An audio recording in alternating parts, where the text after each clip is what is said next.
Lunch complete হয়ে যাওয়ার পর বাবিকে ঘুম পাড়িয়ে দিয়েছিলাম আর আমি এদিকে রেডি হয়ে নিয়েছি। আর আজকে যেহেতু আমরা কৃষ্ণনগর যাব, তো বাবির পাপার জামা আর বাবির জামা বের করে রাখলাম।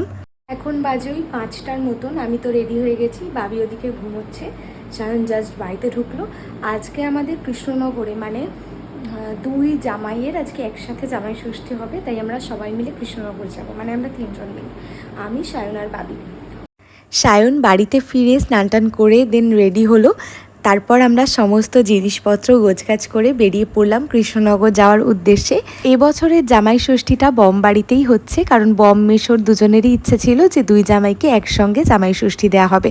এই সময়টায় সায়নের প্রচণ্ড কাজের প্রেশার থাকে, তাই জন্য আমরা সকালে যেতে পারিনি, সন্ধেবেলাতে যাচ্ছি। সকাল থেকে প্রচণ্ড গরম থাকলেও যখন আমরা কৃষ্ণনগরে ঢুকছি তার আগে কিন্তু ওয়েদারটা বেশ ঠান্ডা হয়ে গেছিলো।